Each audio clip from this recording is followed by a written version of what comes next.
नमस्कार, स्वागत है आपका हमारी खास पेशकश मोदी का गांव से लेकर पीएम तक का सफर। दोस्तों, मोदी एक ऐसा नाम है जो राजनीति के सफर में लौह पुरुष के रूप में बनकर उभरा। कई साल से अपनी जीत की राह ताक रही बीजेपी सरकार को मोदी ने एक नई पहचान दी। मोदी ने साल 2014 में बीजेपी को सड़क से संसद तक पहुंचाया।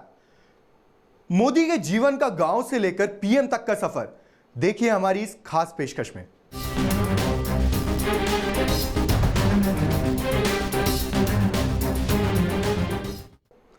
अपने घर में 6 संतानों में एक नरेंद्र मोदी चाय बेचकर अपने परिवार और माता पिता का हाथ बटाते थे। बाल अवस्था में अपने भाई के साथ चाय की दुकान चलाना और उसके बाद पढ़ाई लिखाई करना मोदी का रूटीन काम बन गया था। इस दौरान मोदी की जिंदगी में कई ऐसे मोड़ आए जिससे उनका मन देश सेवा की तरफ और रुझान बढ़ता गया। दूसरे लौह पुरुष कहलाने की चाहत रखने वाले नरेंद्र मोदी का उदय भारतीय राजनीति में ऐसे समय में हुआ जब देश में अमीर और गरीब के बीच की खाई बढ़ती जा रही थी। देश में एक तरफ कांग्रेस की अगुवाई वाली मिलीजुली सरकार थी जिसने बीजेपी को एक दशक से सत्ता में आने से रोक रखा था। दूसरी ओर आम आदमी पार्टी के उदय ने बीजेपी और कांग्रेस जैसी नेशनल पार्टियों के वोट बैंक में सेंध लगा रखी थी। इसी दौरान तमाम चुनावी सर्वों में नरेंद्र मोदी लोकसभा चुनावों 2014 में प्रधानमंत्री पद के सबसे मजबूत उम्मीदवार बनकर उभरे। राजनीतिक हलकों में इसे मोदी लहर कहा जाने लगा। इस लहर के असर ने कांग्रेस के नायक राहुल गांधी और मिलीजुली सरकार की उपलब्धियों को आम चर्चा से बाहर कर दिया। यही नहीं, लोकसभा चुनाव 2014 को लोग मोदी केंद्रित चुनाव कहने लगे थे। ये पहली बार हुआ था चुनाव में सत्ताधारी पार्टी के नेता की बजाय विपक्षी उम्मीदवारों को इतनी प्राथमिकता मिली। मोदी का जन्म 17 सितंबर 1950 को मेहसाणा जिला के वडनगर में हुआ था। मोदी का पूरा नाम नरेंद्र दामोदर दास मोदी है। माँ हीराबेन और पिता दामोदर दास मूलचंद मोदी बेहद साधारण और संपन्न परिवार वाले थे। ईमानदारी और सच्चाई की डगर पर चलने वाला ये परिवार आज भी देश में किसी पहचान का मोहताज नहीं है। नरेंद्र मोदी ने बाल अवस्था में चाय की दुकान लगाई। अपने घर में 6 संतानों में एक नरेंद्र मोदी ने चाय बेचकर अपने परिवार और माता पिता का हाथ बटाया।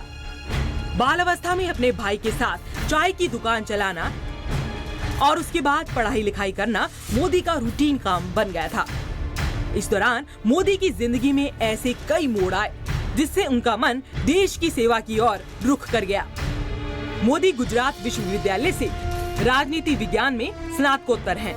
बेहद साधारण परिवार में जन्मे नरेंद्र छात्र बचपन से ही आरएसएस से जुड़ गए थे। मोदी ने सबसे पहले अखिल भारतीय विद्यार्थी परिषद में काम किया। उसके बाद संघ के पूर्णकालिक प्रचारक बन गए। मोदी 1991 में सोमनाथ से लेकर अयोध्या तक की रथ यात्रा में लाल कृष्ण आडवाणी के साथ रहे। नरेंद्र मोदी पहले भारतीय जनता पार्टी के राष्ट्रीय मंत्री बने और इसके बाद महामंत्री बनाए गए। 2001 में मोदी को केशुभाई पटेल के इस्तीफे के बाद गुजरात राज्य की कमान सौंपी गई।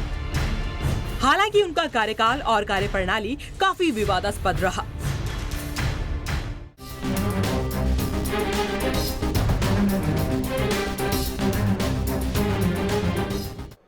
महज 13 साल की उम्र में नरेंद्र मोदी की सगाई जसोदाबेन चमनलाल के साथ करा दी गई और जब उनका विवाह हुआ वे मात्र 17 वर्ष के थे। कुछ ही समय मोदी अपनी पत्नी के साथ रह पाए, लेकिन कुछ समय बाद ही दोनों को एक दूसरे से दूर होना पड़ा।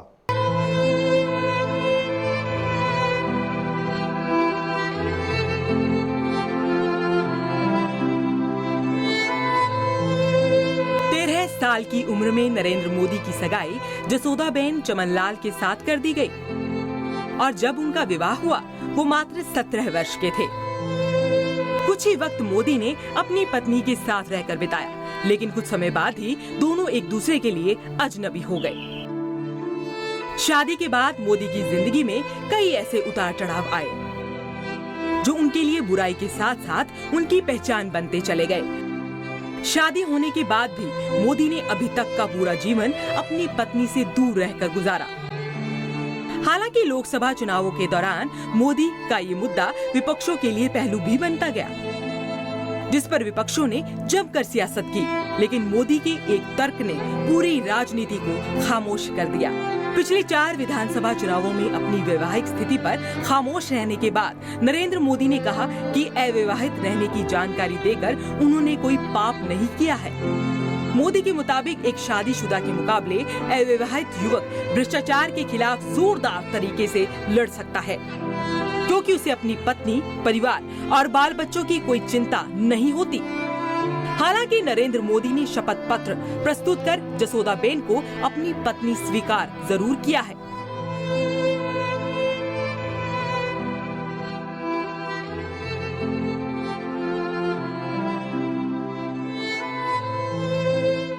तो काफी विवादास्पद रहा मोदी का जीवन, लेकिन आज के समय में मोदी देश के सबसे लोकप्रिय प्रधानमंत्री हैं।